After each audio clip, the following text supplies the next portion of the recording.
আসসালামু আলাইকুম friends, educate শিক্ষায় আপনাদেরকে স্বাগতম। আপনারা সবাই কেমন আছেন? আশা করি সবাই ভালো আছেন। বরাবরের মতো আপনাদের সাথে আছি আমি সাইফুল ইসলাম।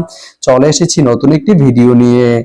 আজকে আমরা জানবো আপনি সদর রসুলপুর থেকে ইমামবাড়ি যেতে কোন কোন ট্রেন রয়েছে, সেই ট্রেনগুলো ছাড়ার নতুন সময়সূচি, বন্ধের দিন এবং গিয়ে পৌঁছতে কতক্ষণ সময় লাগবে বিস্তারিত।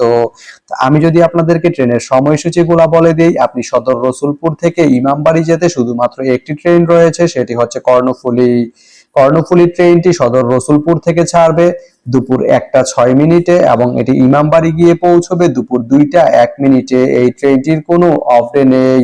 তো আপনি সদর রসুলপুর থেকে ইমামবাড়ি যেতে এই কর্ণফুলী ট্রেনটি ব্যবহার করতে পারেন। তো ভিডিওটি কেমন লাগলো অবশ্যই কমেন্ট করে জানাবেন।